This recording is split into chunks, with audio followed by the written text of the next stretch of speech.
Welcome to the Franchise Woman Podcast, where passion and purpose collide, profits are made, and relationships forged. I'm Rebecca Monet, CEO and Chief Scientist at Zorka Profiles. I'm here with my co-host, community advocate, speaker, author, and entrepreneur, Tracy Kawa. Tracy, we already had a great conversation with our next guest. I can't wait to hear more. So, our special guest today is Becca Page Ruebke.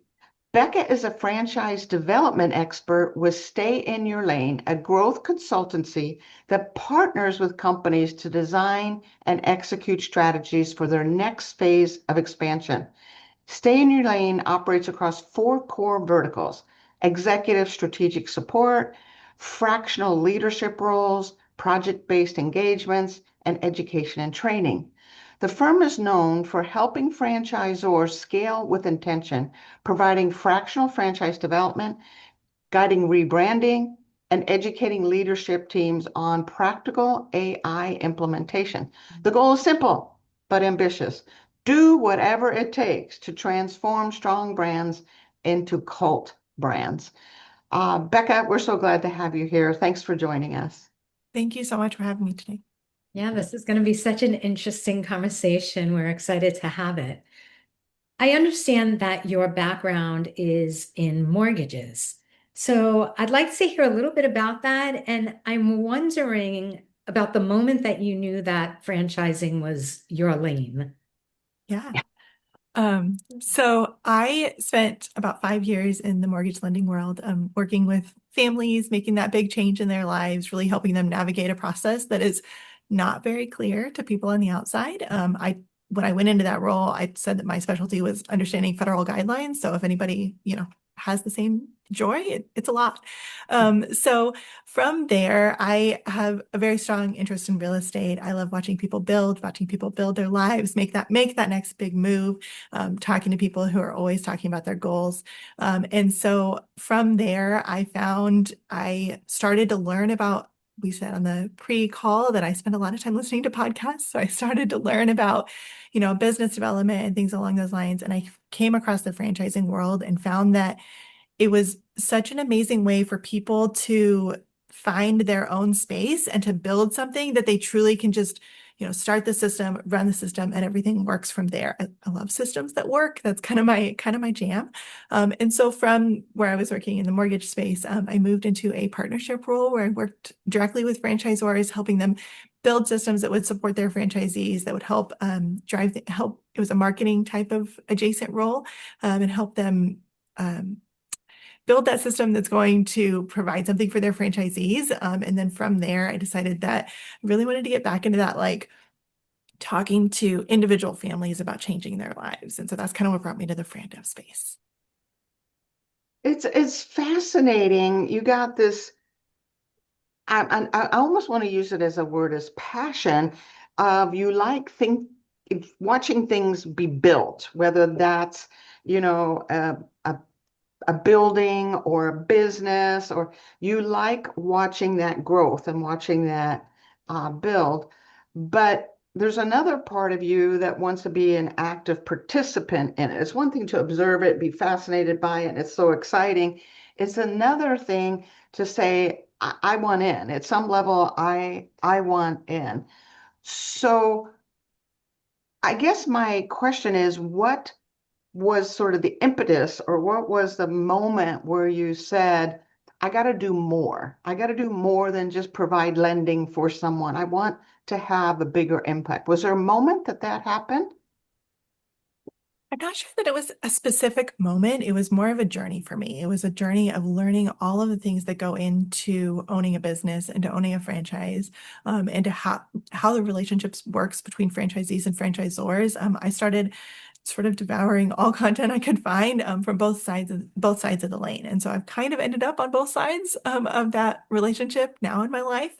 But I really was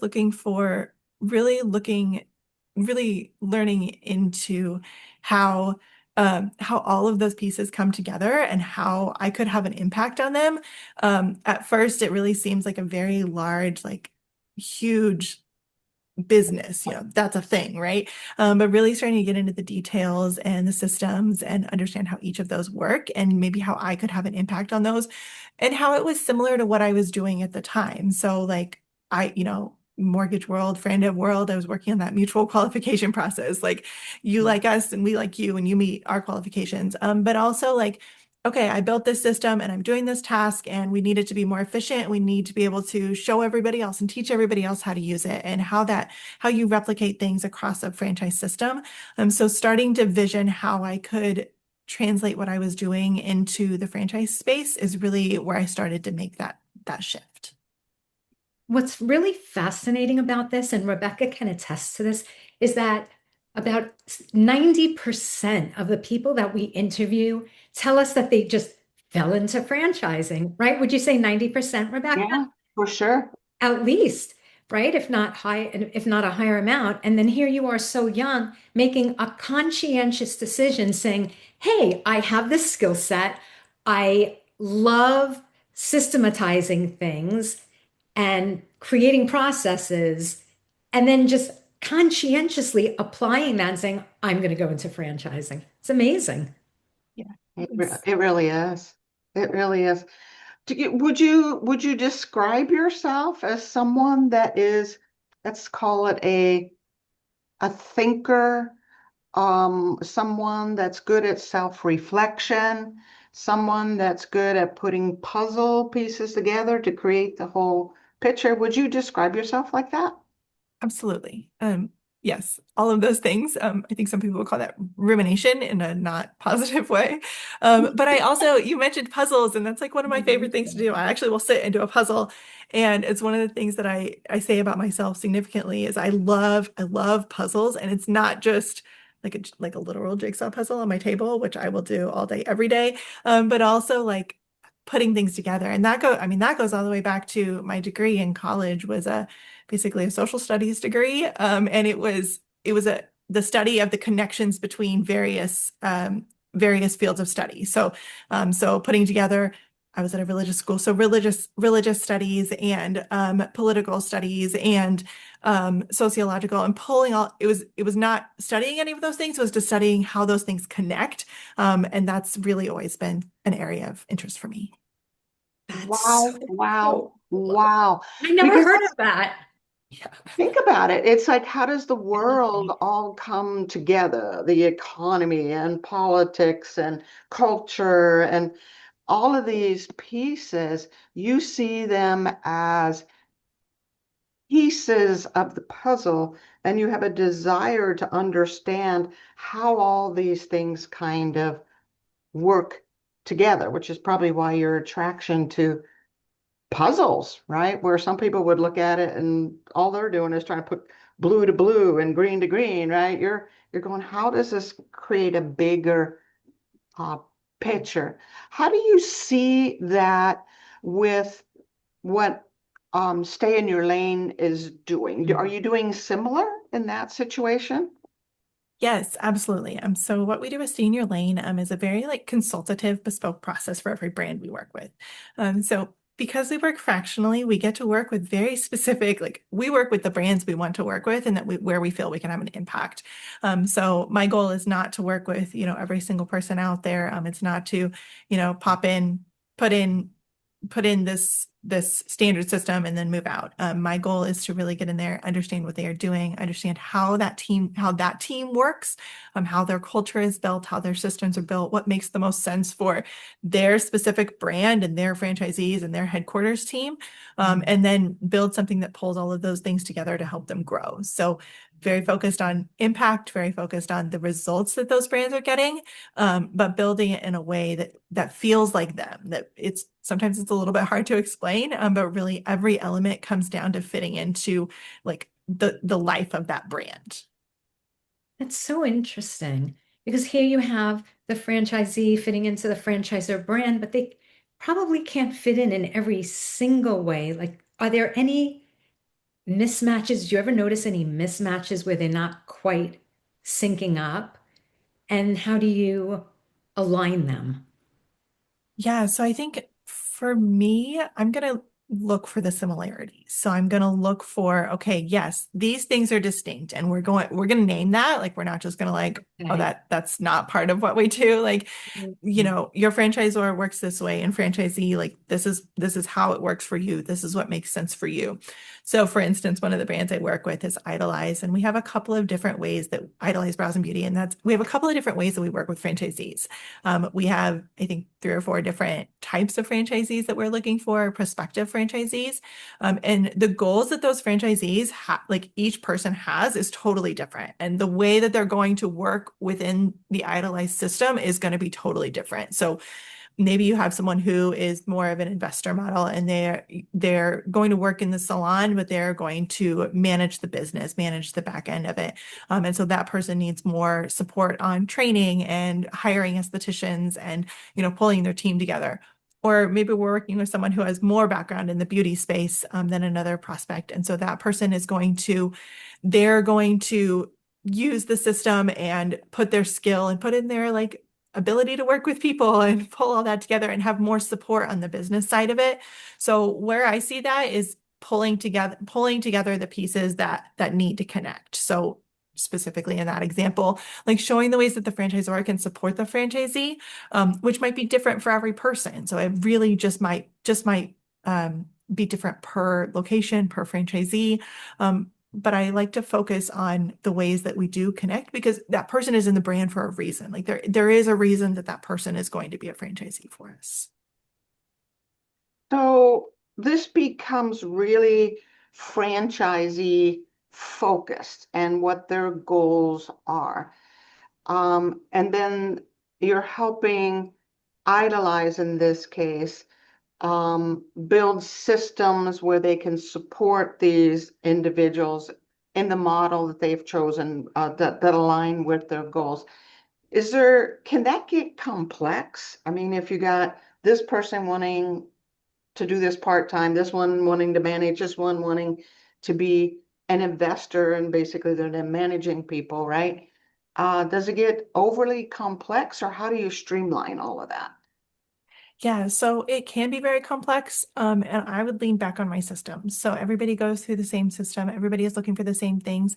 The things that we adjust are the ways we talk to those people. So through like my Fran Dev process, like if I am going into a presentation and talking to a certain type of person, I've kind of picked up on what they're looking for, what they're focused on, what's going to resonate the best with them. I mean, it's something that, you know, we all learn in Fran Dev. Like every Fran Dev person is going to tell you that they have learned how to connect with that person and how to shift on the fly with each person that they're talking to. And I'm sure you guys see that a lot. Like every time you go have one of these conversations, like it's a little bit different.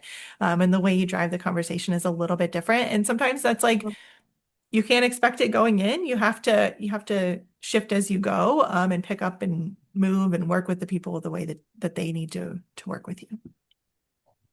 Interesting. That's interesting. So, what is fractional development? Can you explain that a little bit to our audience? Yeah, so as a fractional person, I actually get to work with like I am part of the teams that I work with. So I work with a couple of different brands. I have an Idolize email address. Like when people talk to me, they are talking to the Idolize Brows and Beauty team, like very specifically part of the brand. I speak in their voice. I have a little, you know, the way that I write my emails, the way that I talk is a little bit different than if I'm talking about another brand. And that's really, really important to our brands who are going through this growth phase, who are bringing in franchisees who need to really be part of their core focus, that they want to be fully aligned with. Mhm. So with that, the benefit of going with fractional is that they don't have to hire someone in-house quite yet. They get the backing of my entire team at Stay in Your Lane. So I have a marketing team, I have design, and trust me, I should not be doing any of the design. So having them is amazing. I have really, really intelligent and experienced guides on the franchise space in AI, in marketing, people who can help me with, you know, that subject matter expertise and really lean in those spaces. But in addition to like going in and like walking a candidate through the process and doing the day-to-day work and taking that off the plate, typically of a founder, you know, a founder is getting to that point where like they've been the one doing that growth. They've been the one talking to prospective franchisees. And now I'm taking off that day-to-day work, right? But also our team comes in and builds systems. I'm building out technical systems in the CR. No, I'm not going to build a CRM, but building the workflows, building the right messaging, building the things that are going to help this brand set up for success in the long run, and kind of make things work so that we can go a lot faster and go a lot further. So that's really where we're coming with Fractional. Is it's both the day-to-day work and the systems work and being part of the brand. Those are kind of the key pieces. This to me, this fractional component, which is finally catching on in franchising, is brilliant, especially for emerging franchisors that don't have that size of a team or that kind of capability, that they can bring in-house someone like yourself who also has team members that have knowledge about the other components, and then you can bring that wisdom in-house. I do have a question about that though, Becca, because you're very community oriented in our earlier conversations pre-recording. So you're really part of two teams at that point. You're part of the stay in your lane community and team. And then the brands that you are representing, you're part of that community. How do you live in two worlds like that? How do you make that mental shift? Yeah, so it is very intentional. And I will say that anybody in the fractional space or interested in the fractional space, it's a learning curve. And it's a different type of environment than working in a corporate position, right? So I have, they will hate it if I say this, but I have multiple bosses, right? Like I have to, talk to my team at Stay in Your Lane and make sure that we're all aligned and that we're hitting the same goals and that we're working on the projects the same way. But I also have to talk to my brand leaders and say, this is what we're doing. This is why this works for you. This is, I am truly like helping your brand. I am not just here, to support you or to be on the outside. Like I am coming in and like working with you and really doing that mind connection and building things together. But it does take a lot of communication skills. It takes a lot of shifting and saying like, oh, this person, I said earlier with franchisee prospects that you're shifting how you talk to each person, but I'm doing that with my brand leaders as well. It says like, okay, I know this brand leader, this is what matters to them. This is what is going to make their life better. This is the impact that they are looking for, and building this communication. And sometimes I'm still learning my executive communication skills. And it's something that I'm actively and intentionally learning all day, every day, because I know that it is something that is uniquely significant in the fractional space. So do you find that the executive teams really get that you're part of their team from the get-go? Or is this a learning curve where they have to consistently see like you and your team showing up and they're like, oh, I get it now. They really are part of my team. So I think they understand it, right? Like they know, like, yeah, you're part of my team. But I do think that it is on me and it is like significantly my job to show that all day, every day, and to really show the value and to come in and be like, this is what's important to you. This is how we're supporting you. This is how we're helping you. And again, kind of over communicating that sometimes. Yeah. But I really do think that every now and then I'll be working with a brand or working with an executive team, and I kind of see a light bulb that they're like, oh, like this really is a huge deal for us. Like this is going to make, lasting difference for us. And so there is a point sometimes where like they feel that difference and they feel that like integration with our team. And sometimes it does take a little bit I don't want to say prove that, because I do think they believe it. I don't think they, distrust us or anything like that. Yeah. So they see it, but like to really feel it. And then it's ongoing as well, as it's not something that like you get it and you're good. Like that is something that like, this is constant communication. This is constantly proving what we are providing to them and showing them what the value looks like. So cool. It really is all the benefits of that big picture that we know about franchising. We got these key players that can support you in these different, it's like this outside perspective looking in, but then you have the inside scoop from being in it, fully in it.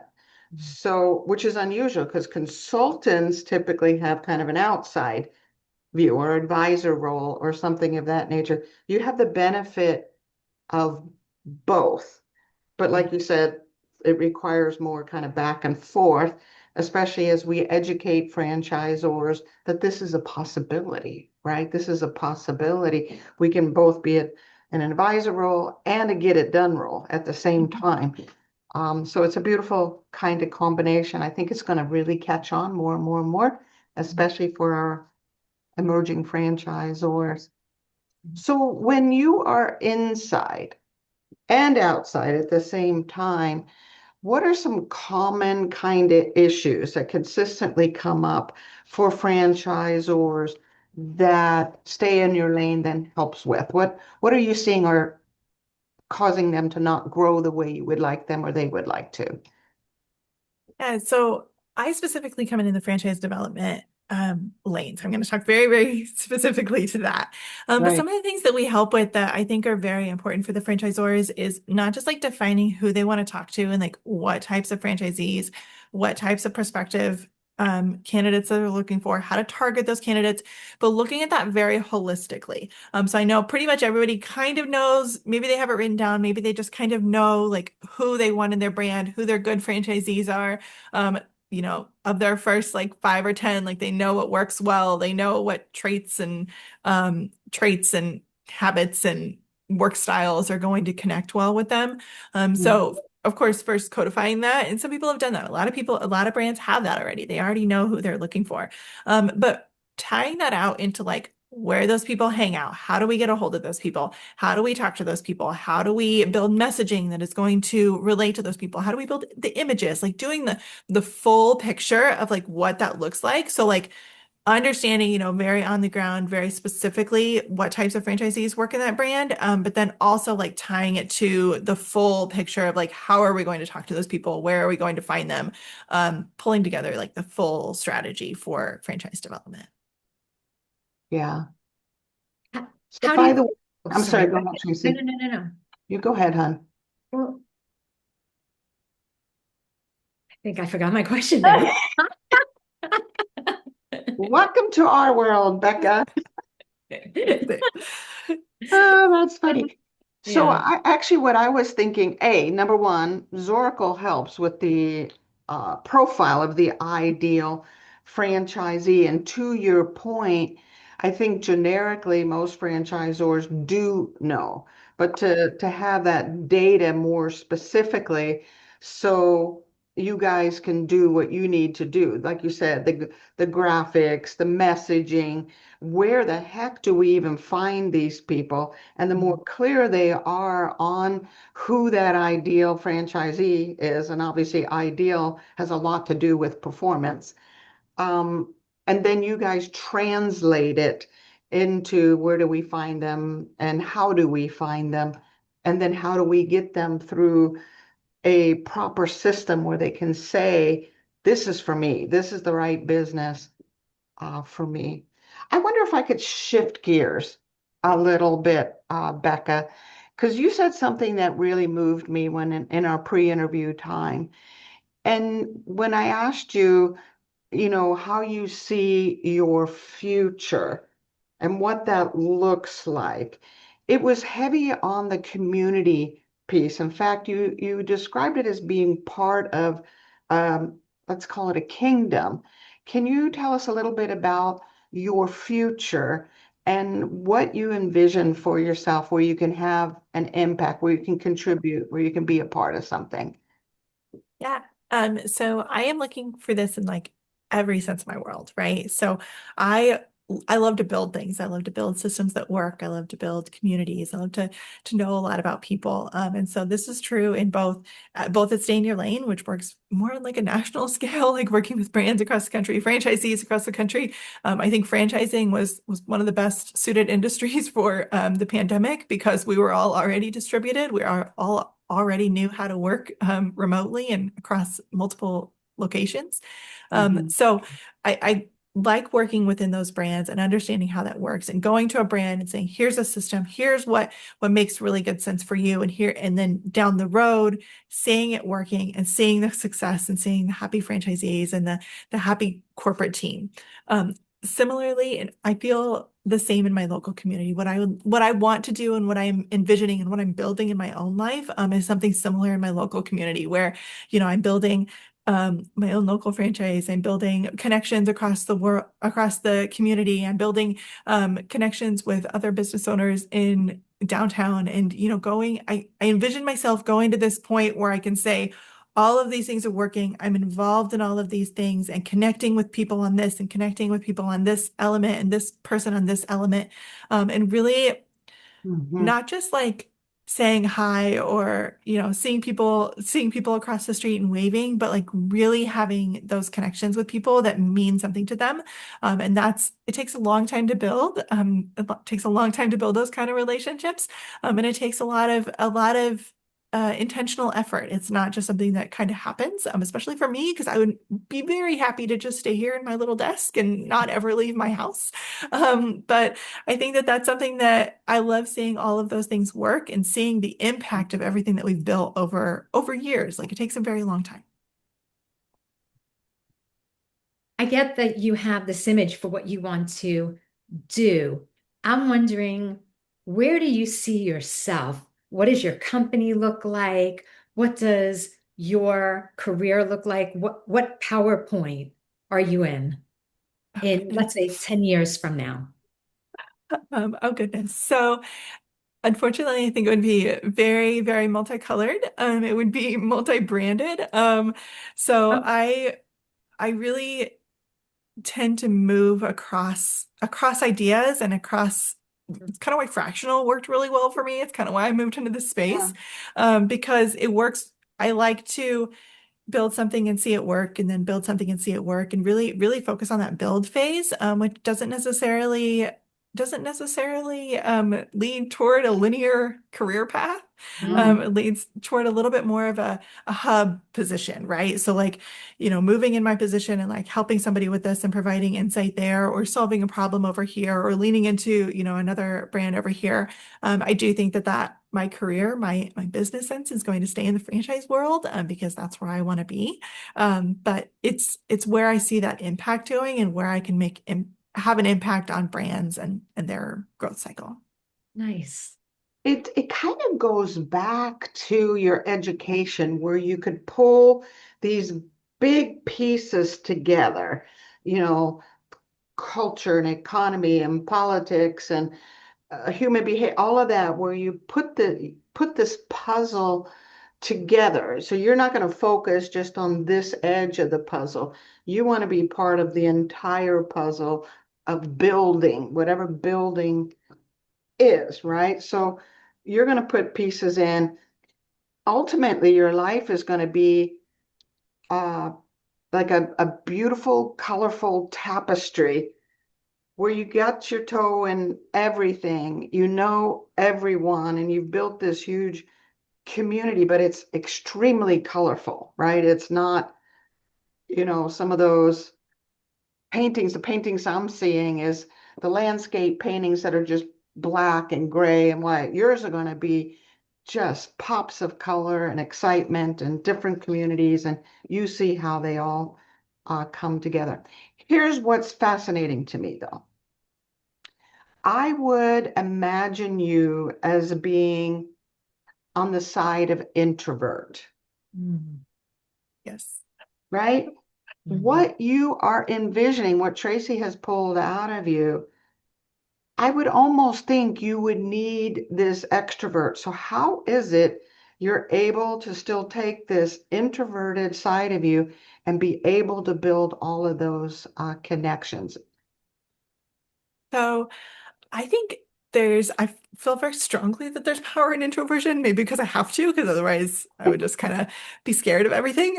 But, things like Susan Cain's Quiet and leaning into, there's a guy who has a brand called uh, the Introvert Sale or Introvert Sellers or something Yeah. along those lines.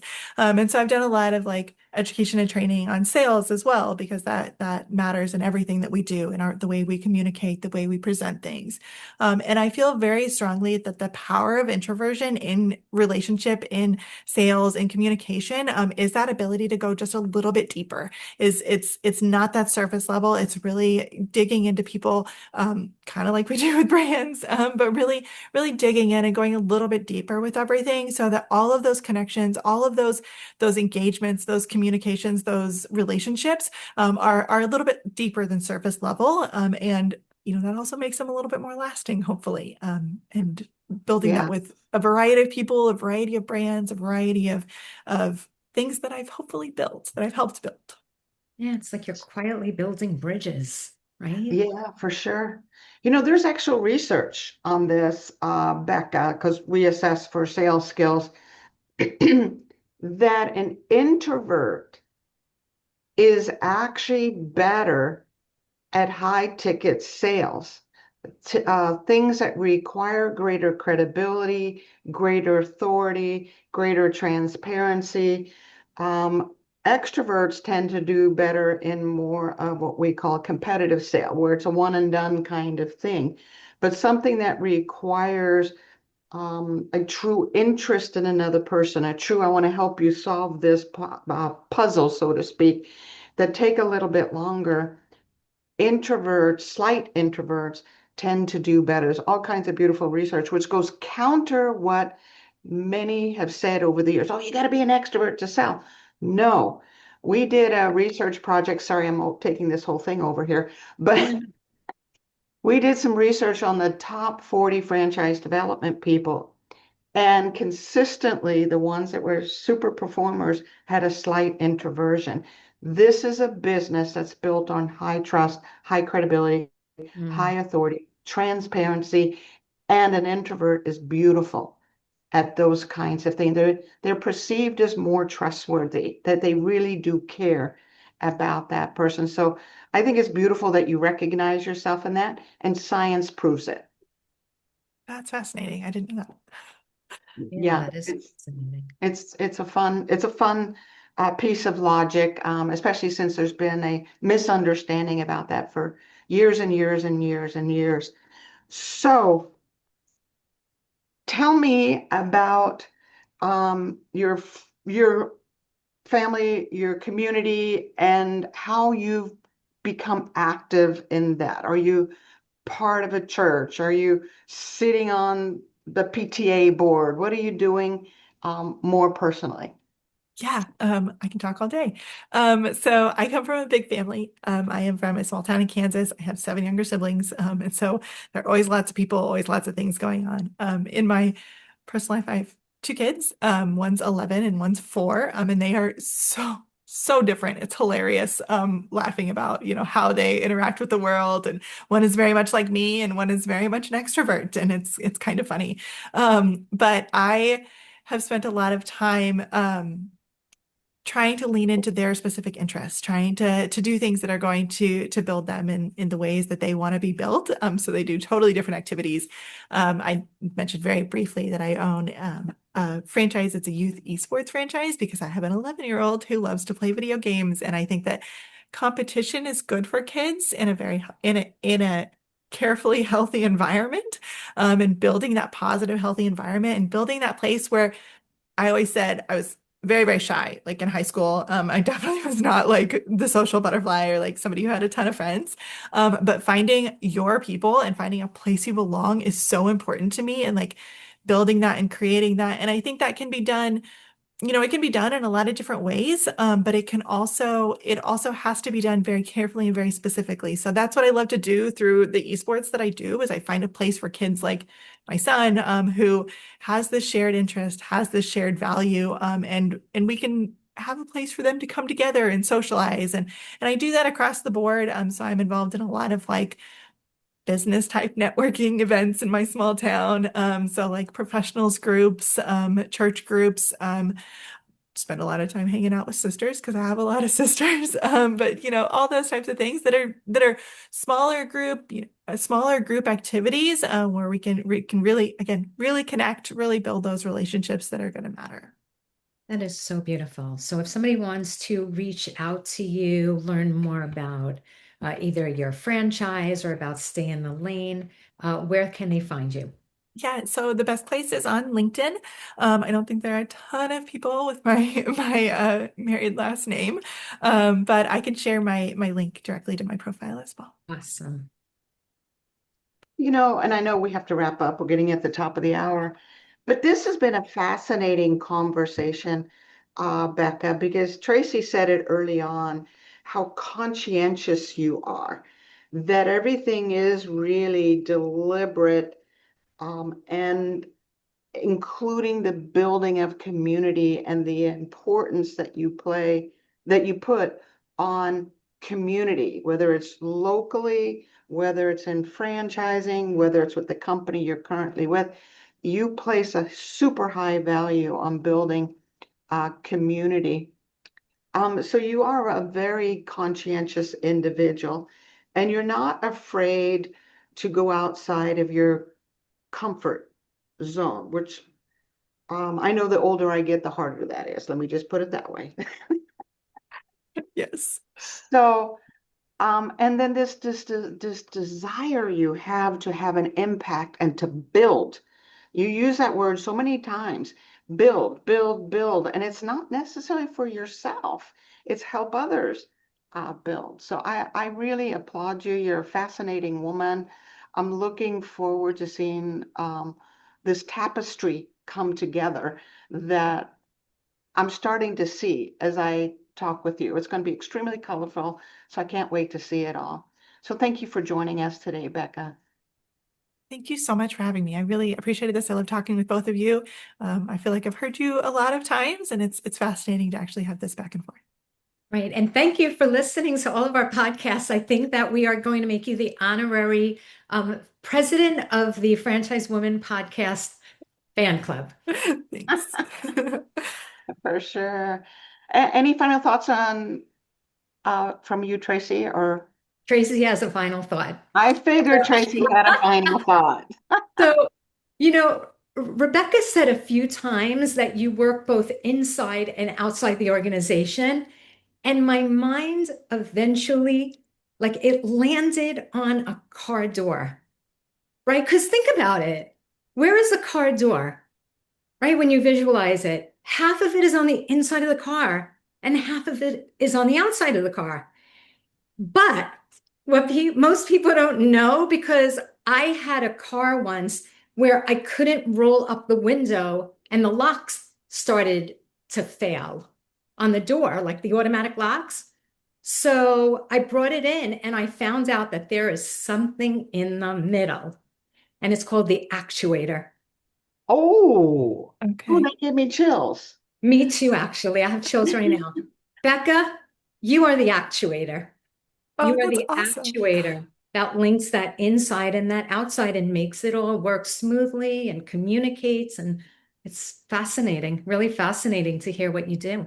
You are an actuator You are an actuator. making things happen. Oh Yeah. my goodness, I love it. Thank you for that visual, Tracy. That's a beautiful way to describe her. That's a So fantastic word. I love that. there you go. You're an actuator.